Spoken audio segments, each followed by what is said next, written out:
நேற்று நடந்த ஐபிஎல் மேட்ச்சில் லக்னோவும் பஞ்சாப்பும் நேருக்கு நேர் வந்து மோதிக்கிட்டாங்க. டாஸ் வந்து யார் வின் பண்ணாங்க அப்படின்னா பஞ்சாப் தான் வந்து டாஸை வந்து ஜெயித்தாங்க.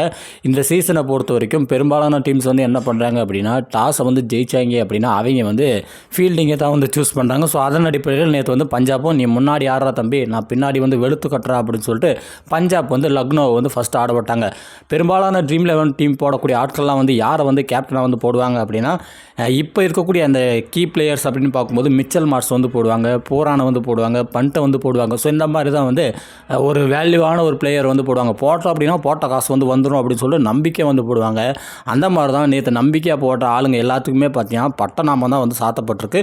என்ன ஆச்சு அப்படின்னு பார்த்தோம் அப்படின்னா மிச்சல் மார்ஸ் வந்து டக் அவுட் ஆகி போகிறாரு. அதுக்கப்புறம் பார்த்தோம் அப்படின்னா போரான் வந்து ஒரு 44 ரன் வந்து அடிச்சாப்புல, பண்ட்டு 2 ரன் வந்து அடிச்சு. அப்படி எவன்லாம் வந்து ட்ரீம் லெவலில் நம்பி டீமை போட்டானோ அவனுக்கு எல்லாத்துக்குமே நேற்று வந்து பட்டநாமம் தான் வந்து சாத்தப்பட்டிருக்கும். ஸோ இப்படி இருக்கும்போது யார் யாரெல்லாம் எவ்வளோ ரன் அடித்தாங்க அப்படின்னா மார்க்ரம் 28 ரன்னு, போரான் 44 ரன்னு, ஆயுஷ் பத்தானி அப்படின்றவர் பார்த்தீங்கன்னா வந்து 41 ரன்னு, மில்லரு 19 ரன்னு, அபுஷமத் பார்த்தீங்கன்னா 27 ரன்னு பார்த்தீங்கன்னா வந்து ஓரளவுக்கு மீடியமாக வந்து ஸ்கோர் அடித்து மொத்தமாக பார்த்தீங்கன்னா 171 ரன் வந்து எடுத்திருந்தாங்க. 7 விக்கெட் இழப்புக்கு 20 ஓவர் முடிவில்.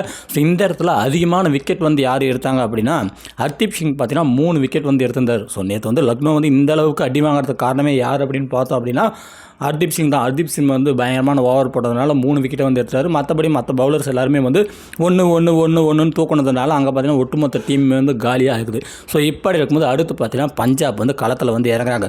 பஞ்சாப் டீமை பார்க்கும்போது இது ஒன்றும் பெருசாக வலுவான டீம் மாதிரி ஒன்றும் தெரியலையப்பா அப்படின்ட்டு தான் வந்து தோணும். ஆனால் அங்கே நேற்று ஆனாங்க பாருங்கள், சரியான ஆட்டம் பார்த்தீங்கன்னா விருத்தனமாக இருந்தது.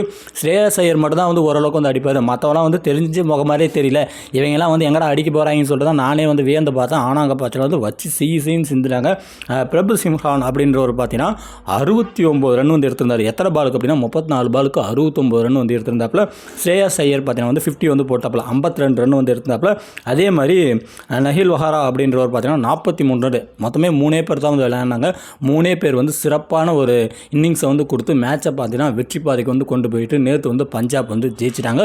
ஸோ இப்படி இருக்கும்போது இந்த மேட்ச் முடிஞ்சு இந்த செலிப்ரேஷன்லாம் முடிஞ்ச பிறகு ஒரு விஷயம் வந்து நடந்திருக்குன்னு சொல்லிட்டு தான் என்னுடைய மைண்டில் வந்து ஓடுது. என்ன ஓடுது அப்படின்னா கண்டிப்பாக நைட்டு வந்து பண்ட்டை வந்து கூட்டின்னு போய் அவங்க ஓனர், அவன் பேர் என்னடா ஏதோ ஒரு பேர் ஒன்று கோயங்காவோ அவர் வந்து என்ன பண்ணியிருப்பார் அப்படின்னா ஏன்டா போன வாட்டி தான் அவன் வந்து இந்த மாதிரி வந்து பண்ணிவிட்டான், நீ இந்த வாட்டி இதே மாதிரி வந்து பண்ணுறியா, ஒழுங்காக வந்து டீம் வந்து ரெடி பண்ண மாட்டியா, கரெக்டாக வந்து பவுலிங் வந்து ரொட்டேட் பண்ண மாட்டியா, கரெக்டாக வந்து ஃபீல்டிங்லாம் வந்து ஆல் செட் பண்ண மாட்டியா, கரெக்டாக வந்து பிளான் பண்ண மாட்டியா, ஏன்டா இப்படி வந்து என் தலையிலேயே மண்ணள்ளி போடுற அப்படின்னு சொல்லிட்டு நைட்டு வந்து கோயங்கா வந்து பண்ட்டை வந்து ஏற்று விட்டுருப்பாருன்ட்டு தான் நான் நினைக்கிறேன்.